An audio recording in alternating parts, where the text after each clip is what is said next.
संत शिरोमणि आचार्य गुरुवर श्री विद्यासागर जी महाराज की जय। और हम योग प्रणेता पूज्य गुरुवर श्री प्रणम्य सागर जी महाराज की जय। ओम अरहम नमः।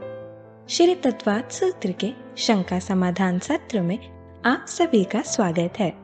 आज पूज्य श्री के द्वारा आपकी की गई शंकाओं का समाधान किया जाएगा। यदि आप भी अपनी शंकाएं भेजना चाहते हैं तो विजिट कीजिए ttv.arham.yoga और हमारे शंका समाधान फॉर्म को फिल कीजिए। सत्र संबंधी शंकाओं का समाधान स्वयं पूज्य श्री करेंगे। इस कक्षा की सभी जानकारियां जानने के लिए आप हमारी वेबसाइट ttv.arham.yoga को विजिट कर सकते हैं। आप हमारे व्हाट्सएप ग्रुप भी ज्वाइन कर सकते हैं cut.ly/तत्वाद पर। इस कार्यक्रम के प्रसारण में पुण्याचक बनकर आप धर्म प्रभावना कर सकते हैं और पुण्यार्जन भी कर सकते हैं।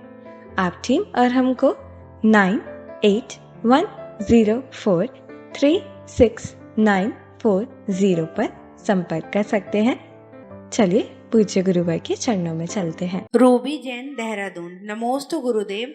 जम्बू द्वीप के दक्षिण में, भरत क्षेत्र उत्तर में विदेह क्षेत्र है, तो मेरी जिज्ञासा यह है कि पूर्व तथा पश्चिम में बसे क्षेत्रों के क्या नाम हैं? पूर्व दिशा में उत्तर जो मेरु पर्वत है, उस मेरु पर्वत के पूर्व और पश्चिम दिशा में पूर्व विदेह और पश्चिम विदेह कहे जाते हैं, है ना। इधर दक्षिण में भरत क्षेत्र हो गया, उधर उत्तर में ऐरावत क्षेत्र हो गया, और साइड में दोनों ओर मेरु पर्वत के पूर्व दिशा में वह पूर्व विदेह है और पश्चिम दिशा में वह पश्चिम विदेह है। ये विदेह क्षेत्रों के रूप में दो विदेहों में विभाजित हो जाता है, ऐसा जानना। प्रमिला समारिया, बनारस से। आपने बताया कि असंख्यात समुद्रों के नाम संख्यात होते हैं, अर्थात काउंटेबल। वो कैसे, जबकि असंख्य को गिन नहीं पाते? नमोस्तु गुरुदेव। नाम का मतलब यह है कि उन समुद्रों के जो नाम होंगे वो नाम एक ही समुद्र के कई बार कहने में आएंगे, क्योंकि जो नाम बनते हैं वो तो संख्यात अक्षरों के मिलने से बनेंगे। तो असंख्यात समुद्रों के हम नाम असंख्यात नए नए नाम नहीं रख पाएंगे, वो नाम रिपीट होंगे। इसलिए वह कहा गया था कि समुद्र भले ही असंख्यात हों, लेकिन उनके नाम तो संख्यात संख्या में ही होंगे। यानी कोई भी नाम है तो वह असंख्यात रूप में नहीं होगा, वह बार बार रिपीट होगा आगे चल करके, क्योंकि शब्द जो है वो संख्यात ही होते हैं, अक्षर जो है वो संख्यात ही होते हैं। उनसे मिलने वाले नाम जो बन करके आएंगे अक्षरों के मिलने से, वो असंख्यात नहीं बन सकते, वो संख्यात ही रहेंगे। इसलिए कोई भी नाम हो, चाहे वो जम्बू द्वीप हो, चाहे स्वयंभू रमण समुद्र हो, इस नाम के भी कई द्वीप और कई समुद्र मिलेंगे। समुद्रों के नामों में भी कई समुद्रों के नाम वो रिवाइज होंगे। उसके बिना असंख्यात द्वीप समुद्रों का नाम अंकन नहीं हो सकता है। अलका जैन, जयपुर से। गुरुदेव, मेरी जिज्ञासा है कि भरत चक्रवर्ती विजयदशमी के दिन दिग्विजय यात्रा के लिए निकले, उसमें पूरी यात्रा में 60,000 वर्ष लगे। उनकी 96,000 रानियों में से कई की आयु भी समाप्त हुई होगी। तो मन में मेरी जिज्ञासा यह है कि रानियों की संख्या कम भी हो सकती है क्या? आपको इतनी जल्दी रानियों की मृत्यु कराने की क्यों पड़ी है? आप ये सोचें कि जो महापुरुष होते हैं, जिनकी आयु बड़ी होती है, तो उनकी जो रानियां होंगी वो अकाल मृत्यु वाली नहीं होंगी। उनकी वो रानियां भी उन्हीं की जैसी दीर्घ आयु वाली होंगी। हाँ, इतना जरूर है कि महापुरुषों के समक्ष जो रानियों की आयु होती है, वो आयु भले ही थोड़ी सी कम हो, और होना भी चाहिए, पुरुष से स्त्री की आयु थोड़ी सी कम होना भी चाहिए, लेकिन वह इतनी कम नहीं होगी कि वो उनका जो अपने जीवन का मध्यकाल चल रहा है, अभी तो दिग्विजय यात्रा कर रहे हैं, अभी तो रानियां लेकर के आए हैं और आपने रानियों को बीच में ही मार दिया। तो ऐसा ना करें। आप सोचें कि ये तो उनके जीवन का दीर्घ काल का अभी एक मध्य भाग चल रहा है और उस मध्य काल में ऐसा कभी भी संभव नहीं होता, क्योंकि इस तरह के दुख उन्हें कभी भी नहीं मिलते। इसलिए आप ऐसी कल्पना न करें, उतना ही सोचें जो शास्त्रों में लिखा है। वंदना जैन सतना। नमोस्तु भगवान।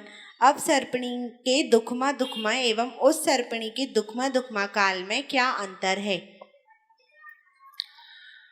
अवसर्पणी का जो दुखमा काल होगा उसमें तो दुख होगा तो, लेकिन प्रारंभ से लेकर के वो अंत तक विनाश के रूप में बढ़ता चला जाएगा, प्रलय के रूप में बढ़ता चला जाएगा, वो हानि के रूप में होगा। ठीक इसी तरह से उत्सर्पणी का भी दुखमा काल चलेगा, लेकिन वह वृद्धि के रूप में होगा।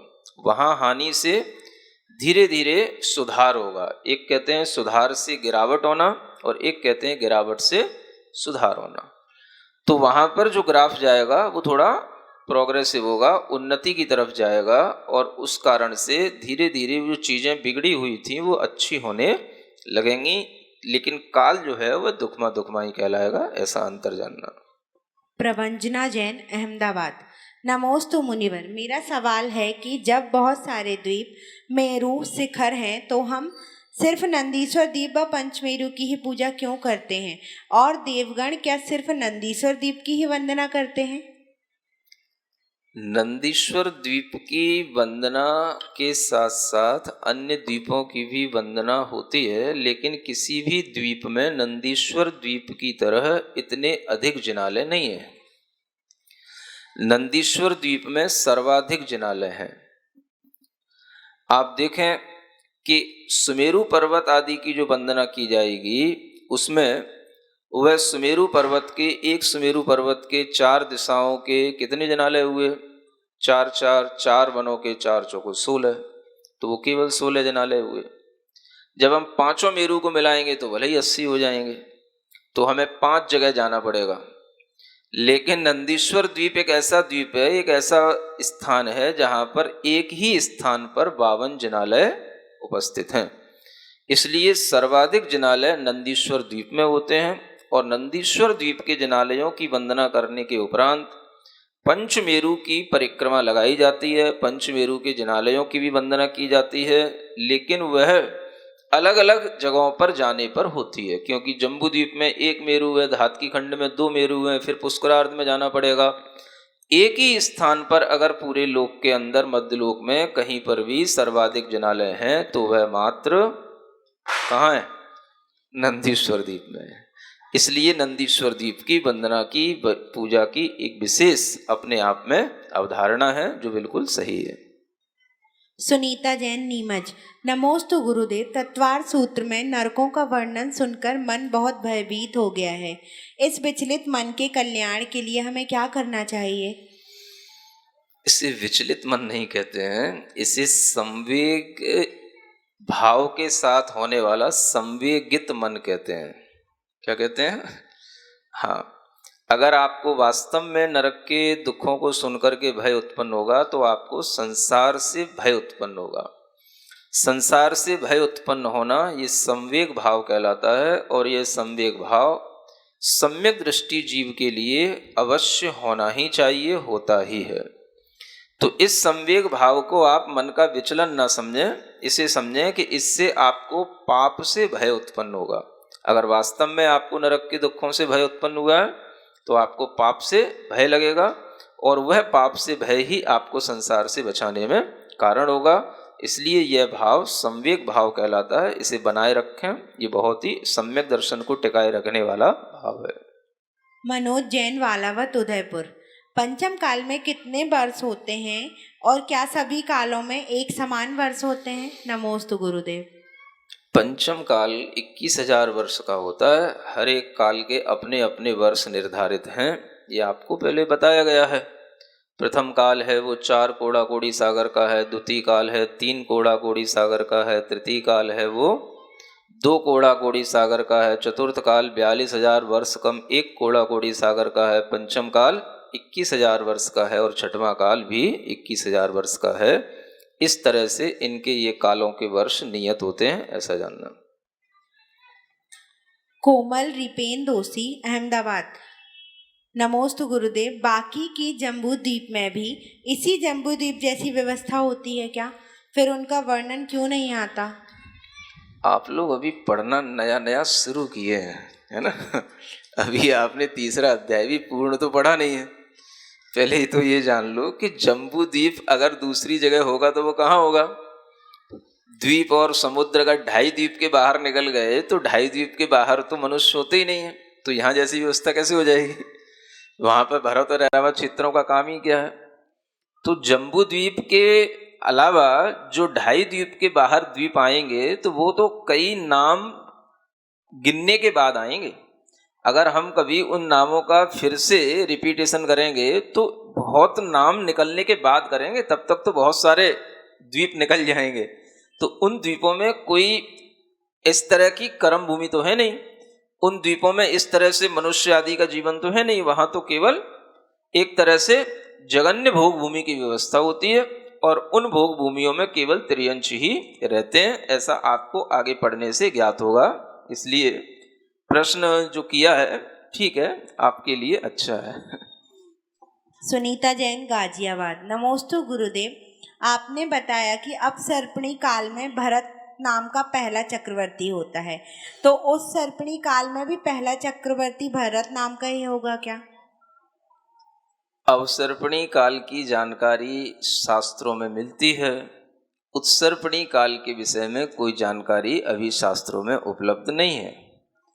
तो इस काल में जो होने वाले चक्रवर्ती हैं उनके नाम से यह भरत क्षेत्र पड़ता है, उनके नाम से भरत का भारत कहलाता है। इस तरह की जानकारियां उपलब्ध हैं। अन्य बहुत सी ऐसी जानकारियां हैं जो अभी हमें वर्तमान में शास्त्रों में उपलब्ध नहीं है। यह कभी ना कभी हमारे लिए जब ज्ञान और क्षयोपशम बढ़ेगा या कभी अपने को केवली श्रुत केवली मिलेंगे तब जाकर के आपको इन सब प्रश्नों के उत्तर भी साक्षात प्राप्त होंगे। विजया जैन, सूरत। नमोस्तु गुरुदेव, मेरी जिज्ञासा है कि आपने बताया कि अयोध्या और सम्मेद शिखर जी शाश्वत हैं, तो जब छठे काल में अंत में प्रलय आता है, चित्रा भूमि उलट पुलट हो जाती है, तो फिर अयोध्या और शिखर जी फिर से बनते होंगे क्या? तो बनना क्या है, वो जो स्थान रहते हैं वो स्थान नियत होते हैं। लोग जो है वहां पर नहीं होंगे। चित्रा भूमि उलट पुलट तो कुछ नहीं होती है, वह एक तरह का विध्वंस टाइप का होता है। लेकिन उस विध्वंस में, प्रलय में, कभी ये तीर्थों पर होता ही क्या है आखिर देखा जाए तो। जैसे सम्मेद शिखर है तो उसमें क्या है, पहाड़ियां ही तो बनी हुई, चरणत वगैरह तो हमने बाद में उनमें स्थापित कर दिए। तो ये तीर्थों का जो स्थान है वो स्थान बना रहेगा।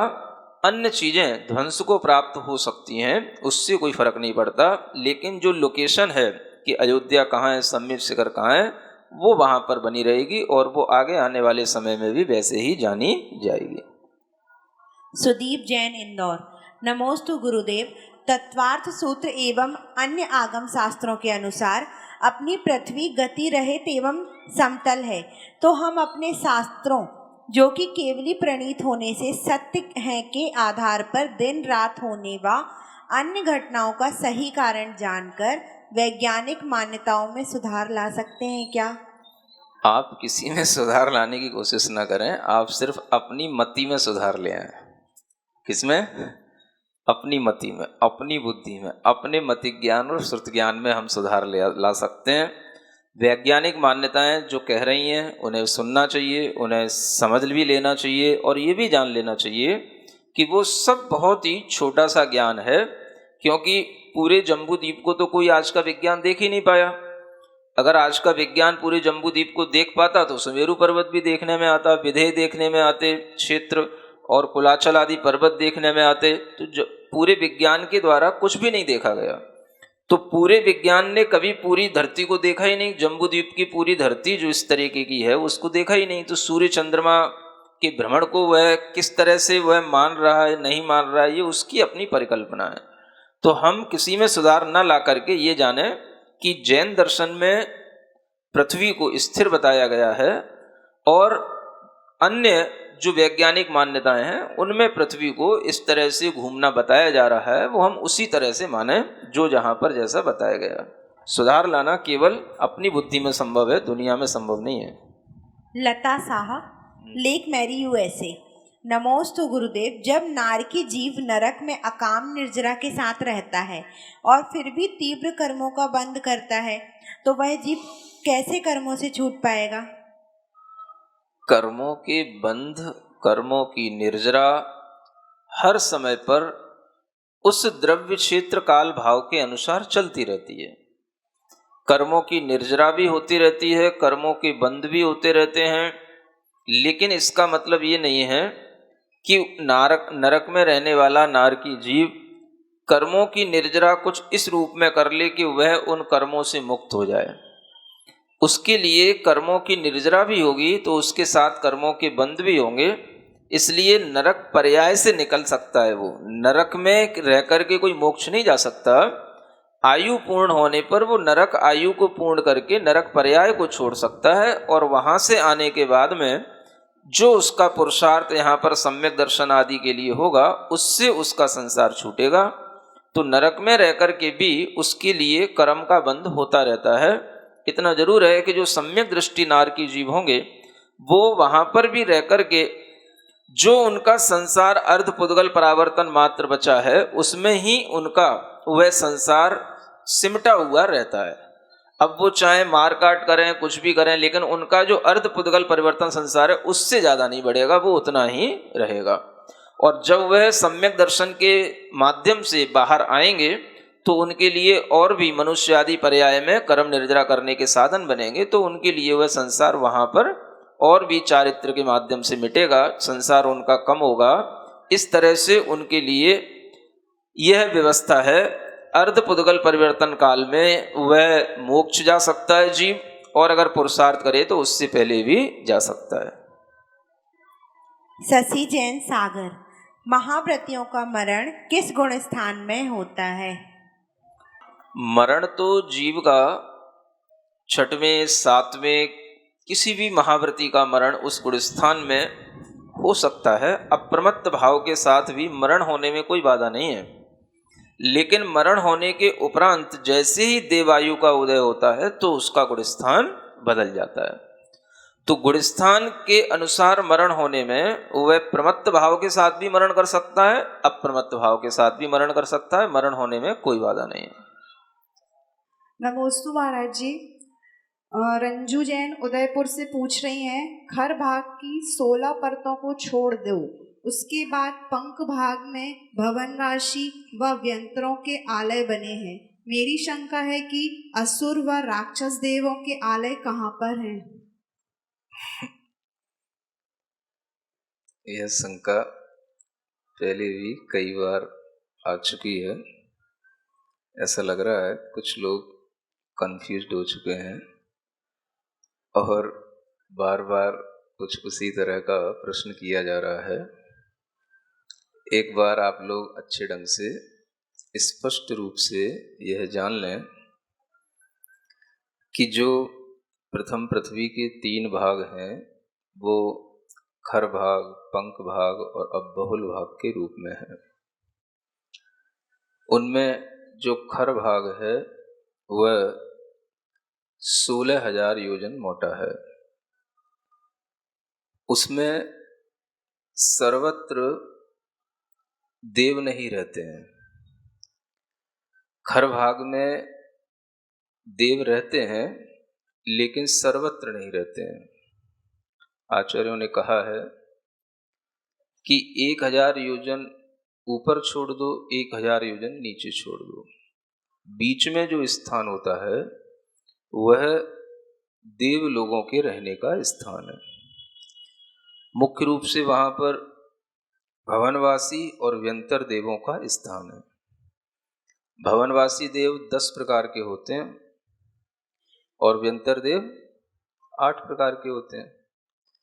उनमें से भवनवासी देवों में असुर कुमार के जो देव हैं उनको छोड़ दो, उनका स्थान वहां नहीं।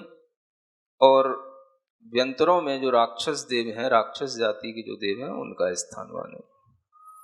बाकी के 10 प्रकार के भवनवासी देवों में से 9 प्रकार के भवनवासी देव 8 प्रकार के व्यंतरों में से 7 प्रकार के व्यंतर देव वो सभी खर भाग में ही रहते हैं, उनके आलय वहां बने हैं।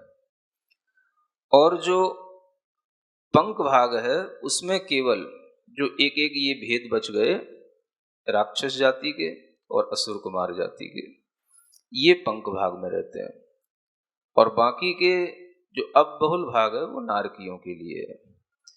इस तरह से यह खर भाग का, पंख भाग का, अबहुल भाग का विभाजन सही रूप में जान लेना। अगर कहीं कुछ गलत थोड़ा बहुत सुनने में आ गया हो तो उसको सुधार लेना और इसी धारणा को इसी रूप में समझ करके रखना जो आज बताया है।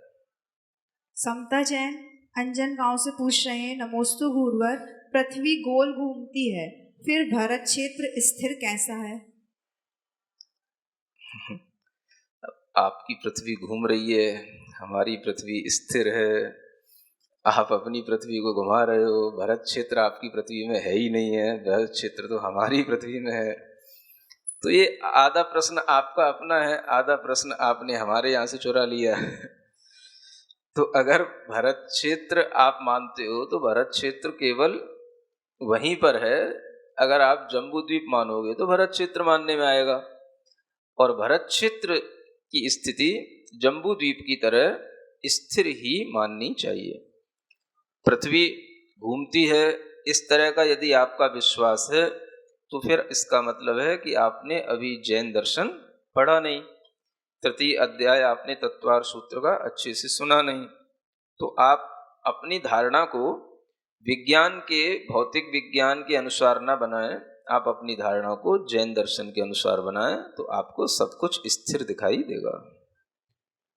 विजया सी पाटिल पूछ रही हैं, जम्बूद्वीप और समुद्र लाखों करोड़ों कैसे होते हैं? अब कैसे के लिए कोई भी उत्तर नहीं होता है, जो होते हैं वो होते हैं। अब आप कहोगे कि जीव अनंत कैसे होते हैं, तो होते हैं तो होते हैं। अब आप कहोगे कि एक शरीर में अनंत जीव कैसे जन्म मरण और कर लेते हैं, तो करते हैं तो करते हैं। तो आपको जो बताया जा रहा है, दिखाया जा रहा है, आप उसको समझें। विज्ञान की दृष्टि में जो चीजें नहीं आती हैं वो जैन दर्शन से समझने में आती हैं। हर सिद्धांत पर अगर हम क्यों और कैसे लगाते हैं तो वो हमारी अल्पज्ञता होती है। अल्पज्ञता समझते हैं? वो हमारे अंदर कुछ ज्ञान नहीं होता, हम ज्ञान कम अहम ज्यादा धारण करते हैं। अहम समझते हैं? मतलब अपने ज्ञानी होने का अगर हम अहम ज्यादा धारण करते हैं और ज्ञान कम रखते हैं, तब हमारे लिए क्यों कैसे वाले सवाल ज्यादा उत्पन्न होते हैं। तो आप ये ना सोचें कि जो क्यों और कैसे ज्यादा बोलते हैं वो ज्यादा वैज्ञानिक होते हैं या ज्यादा तर्कशील होते हैं, है ना। तर्कशील लोग भी अपने सिद्धांतों पर चलते हैं, और सिद्धांत के बिना विज्ञान भी नहीं चलता। विज्ञान ने भी अपने सिद्धांत बना रखे हैं, तो जैन दर्शन के भी अपने सिद्धांत हैं। इसलिए आप अच्छे ढंग से जैन दर्शन का श्रद्धान करें तो आपके लिए सब चीजें समझ में आएंगी।